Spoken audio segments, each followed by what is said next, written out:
Today we're diving deep into Apple's recent 20% climb and whether it's actually heading for that $300 per share mark. I will break down exactly what's driving this surge and, more importantly, when might be the right time to jump in. Okay, let's set the scene. During July and August, big tech stocks were taking quite a beating during a pretty rough earnings season. It was like watching a heavyweight champion take body blow after body blow.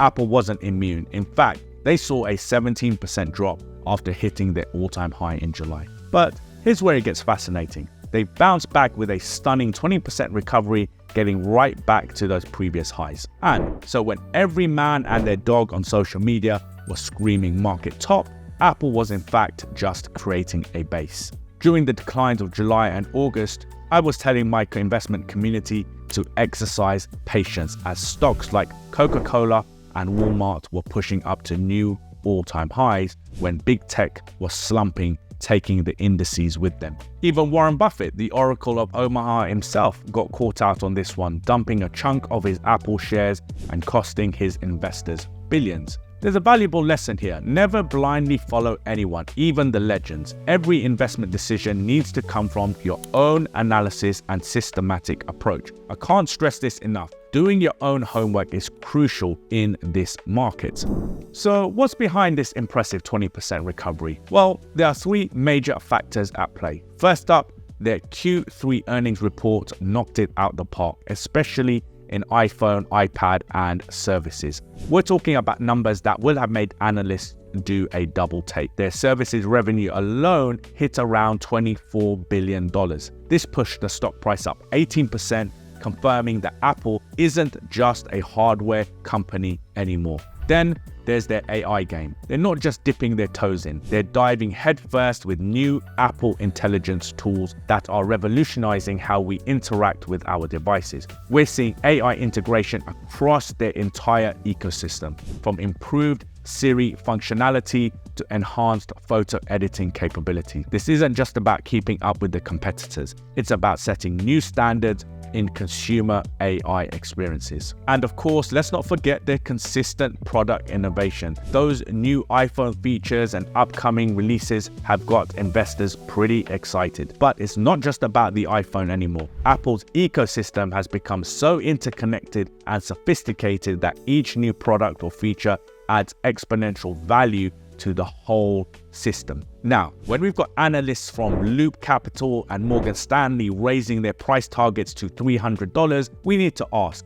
what's driving their optimism? It's not just about their current performance, it's about their future potential. These analysts aren't just throwing darts at a board, they're seeing something substantial in Apple's trajectory. Let's break down these catalysts one by one. First, we're looking at major advancements in AI technology, particularly in their mobile devices. Think about it. This could be as big as when they first introduced the iPad or iPhone. Remember how those innovations completely transformed their respective markets? That's the kind of potential we're looking at here. Their earnings consistency is another key factor. Quarter after quarter, Apple keeps beating expectations. Now, this isn't just luck, it's a testament to their execution capability and business model strength. In a market where many tech companies are struggling with profitability, Apple's maintaining impressive margins while investing heavily in future growth.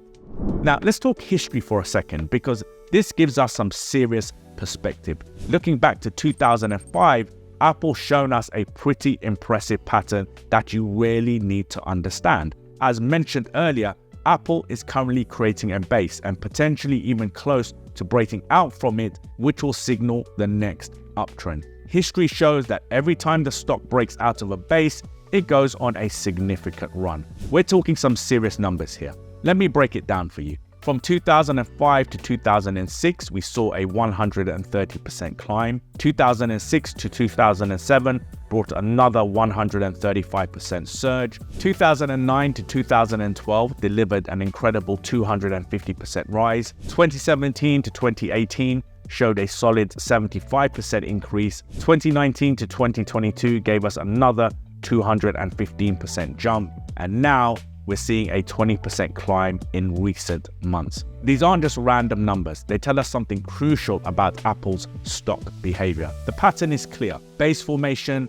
breakout, strong trend, then rinse and repeat. The current 20% rise is of course still small compared to those historical moves we have just looked at, suggesting we might be in the early stages of a much larger uptrend. Patience and timing are key here to allow the uptrend to start. I'll be going through my entry and exit criteria shortly.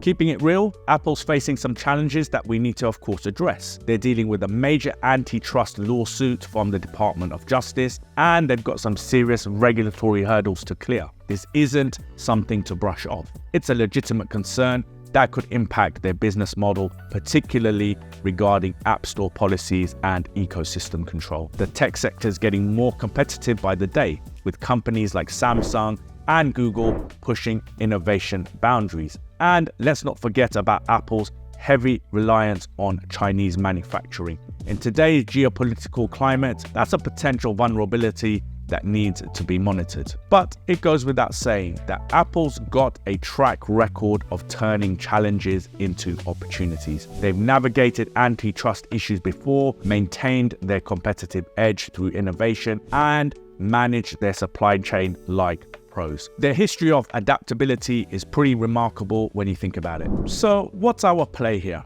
As a trend follower who relies on technical analysis, I'm watching for a confirmed breakout from this current base. And this is crucial. Patience is absolutely key here. Jumping in too early could mean sitting in a consolidation phase for months, tying up your capital with no real progress.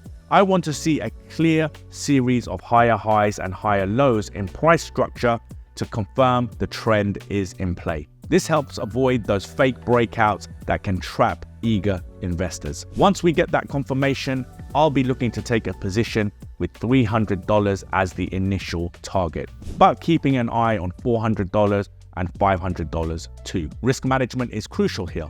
I'll risk no more than 2% per position, a wide stop loss using the ATR to guide me, and a trailing stop loss to protect my downside and remove emotion from the exiting management decision. This isn't just about getting in, it's about managing your position smartly. As the stock rises, I'll strategically add to my position using the same 2% position sizing and eliminating risk on previous positions through proper position management. This compounding strategy can significantly boost returns while not increasing risk on your portfolio. It's not about betting big, it's about being smart and systematic with your approach. Meta was previously in a consolidation phase like Apple, but now it's ahead. Meta recently broke out of consolidation and is showing strong signs of starting its next uptrend. Check out the next video to see if Meta could finally push through $600 per share.